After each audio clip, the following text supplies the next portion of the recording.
नमस्कार दोस्तों, मैं विजय कुमार श्रीवास्तव रोज एक कहानी में आपका फिर से स्वागत करता हूँ।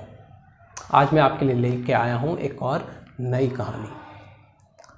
रियासत छोटी होने के बाद भी वहाँ के खलीफा महमूद के पास धन धान्य की कोई कमी ना थी। पूरी तरह से समृद्ध था वो। एक बार जब वो अपने शयन कक्ष में सोने के लिए जा रहा था तो उसे किसी और के होने की भी आहट उस कमरे में महसूस हुई। उसने जब गौर से देखा तो अलमारी के पीछे एक चोर छुपा हुआ था। चोर उसे देखकर थर थर कांपने लगा।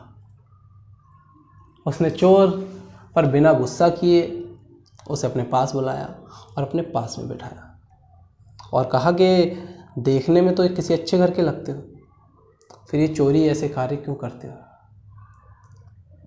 चोर उसकी बात सुनकर बिलखने लगा, रोने लगा और बोला कि पास के ही गांव में मेरे पापा एक बड़े व्यापारी थे, किंतु उनकी मृत्यु के बाद उनके ही मित्रों ने हमारी पूरी जायदाद पर कब्जा कर लिया। मेरी माँ और मुझे दर की ठोकरें खाने के लिए छोड़ दिया। मेरी माँ बेहद बीमार है और मुझे उसकी दवा के लिए ये आज यहाँ चोरी करने आना पड़ा। महमूद उस नौजवान के पिता को जानता था। उसे ये भी पता था कि वो एक बड़े व्यापारी थे और उनकी मृत्यु भी हुई और उनकी जो जायदाद थी उस पर भी कब्जा किया गया है। उन्हें उस नौजवान की बातों में सच्चाई लगी और महमूद को ये भी पता था कि ये नौजवान अगर झूठ बोल रहा है तो उन्हें इस बात का भी पता चल जाएगा। अतः महमूद ने उस नौजवान को उसकी माँ के इलाज के लिए 300 दीनार दी। नौजवान वहाँ से वो 300 दीनार लेके चला गया। उस नौजवान ने अपनी माँ का इलाज कराया, किंतु 300 दीनार काफ़ी बड़ी राशि थी, तो उसकी माँ की इलाज में बहुत कम ही दीनार खर्च हुई। बाकी दीनार वो महमूद को वापस करने के लिए आया। महमूद ने उन दीनार को वापस लेने से मना कर दिया और कहा कि बेटा, आप नौजवान हो, आपके पास कोई घर नहीं है, करने के लिए कुछ काम नहीं है, तो आप इस पैसे से अपना व्यापार शुरू करो। नौजवान ने उन पैसों से फलों का व्यापार शुरू किया। फलों से बढ़ते बढ़ते धीरे धीरे उसने अपने व्यापार को बढ़ाया। अब उसने फलों का व्यापार छोड़ के सूखे मेवे का व्यापार शुरू कर दिया। धीरे धीरे उसका व्यापार बढ़ता गया और समय गुजरता गया। धीरे धीरे 14 वर्ष बीत गए। वो नौजवान लड़का अब एक बड़ा व्यापारी बन चुका था। लोग उसे हाशिम अली के नाम से जानते थे। उधर महमूद अब बूढ़ा हो चला था। उसका कोई लड़का भी नहीं था जो उसका रियासत का सारा काम संभालता। कुल मिला के उसकी रियासत धीरे धीरे उसके हाथ से निकल चुकी थी।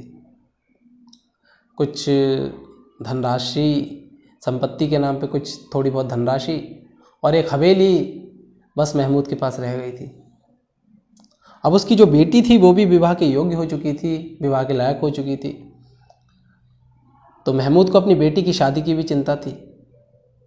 उसने सोचा कि मैं इसी वर्ष अपनी बेटी की शादी कर देता हूँ, किंतु उसकी सारी बचाई हुई संपत्ति 2000 दीनार थी।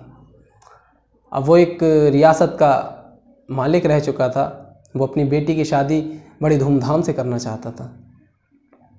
2000 दीनार में काफ़ी कम राशि थी उसकी बेटी की शादी के लिए, तो उसने अपनी हवेली को बेचने का निर्णय लिया।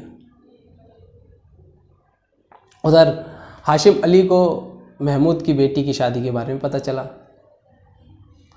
और उसका बड़ा मन था महमूद से मिलने का। इधर महमूद की हवेली जिस दिन बिकने वाली थी, काफ़ी बड़े बड़े व्यापारी उसे खरीदने आए हुए थे। हवेली की नीलामी चल रही थी अंदर और महमूद बाहर खड़ा था। उसे एक तरफ खुशी तो थी कि हवेली बिकने के बाद उसके पास जो पैसे आएंगे उससे वो अपनी बेटी की शादी धूमधाम से करेगा, लेकिन अपने पुरानी पुश्तैनी हवेली बिकने पे उसे कुछ दुख भी था। यही कारण था कि वो अंदर नहीं बैठा था। वास्तव में वो अपनी हवेली की नीलामी अपनी आंखों से देखना नहीं चाहता था, इसलिए वो बाहर खड़ा हुआ था।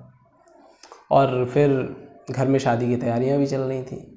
महमूद बाहर खड़ा किसी सोच में डूबा हुआ था कि अचानक एक नौजवान लड़का उसके सामने आके खड़ा हुआ। उसने उस नौजवान लड़के को गौर से देखते हुए कहा कि बेटा, मैंने तुम्हें पहचाना नहीं, कौन हो तुम?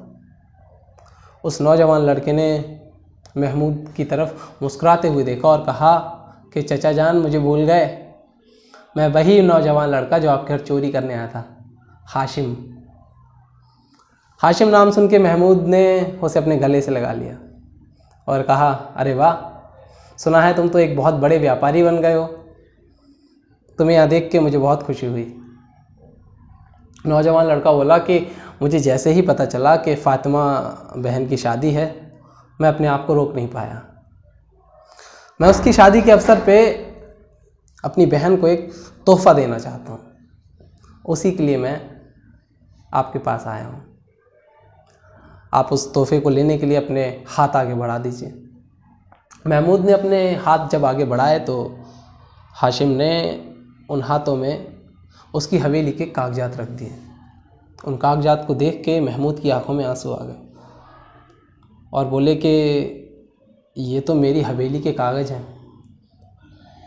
तो हाशिम बोला कि आपकी हवेली को मैंने ही ख़रीदा है और मैं अपनी बहन को शादी के तोहफे के रूप में ये हवेली देना चाहता हूँ।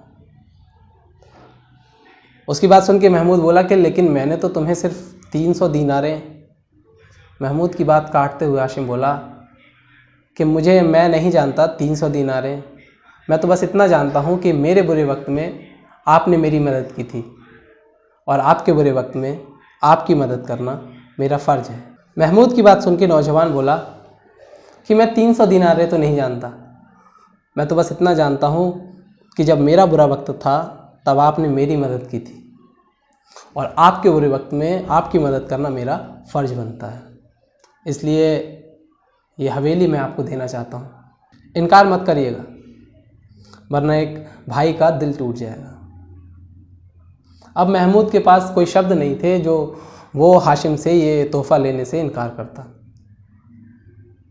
हाशिम बोला कि आपके दिखाए हुए रास्ते पर ही, आपके दिखाए हुए सच्चे मेहनत और ईमानदारी के रास्ते पे चल के ही मैं इस मुकाम तक पहुंचा हूं, इसलिए आज मेरी जो कामयाबी है इसके सच्चे हकदार आप ही हैं। महमूद बोला, ठीक कहते हो बेटा, सच्चाई और ईमानदारी किसी को भी ऊंचाइयों तक पहुंचा सकती है। हमेशा सच्चे विचार और अच्छे विचार हमें रखने चाहिए और यही हमारे जीवन की सच्ची दौलत है। फातिमा दूर खड़ी ये सब देख रही थी और मन ही मन सोच रही थी कि यदि उस दिन पिताजी ने इस नौजवान लड़के को अच्छे विचार का वो मार्ग न दिखाया होता तो शायद आज हमारी हवेली किसी और ने ख़रीद ली होती, क्योंकि ये नौजवान लड़का उन ऊंचाइयों तक पहुंचा ही ना होता जहां आज ये खड़ा है। दोस्तों, कहानी समाप्त होती है और ये कहानी हमें शिक्षा देती है कि अच्छे विचार का रास्ता ही हमें ऊंचाइयों तक ले जाता है और यही हमारी सच्ची दौलत है। धन्यवाद। मेरा फर्ज है। दीदी आवाज़ हल्की कर लो, ये हवेली मैं आपको देना चाहता हूँ, प्लीज़।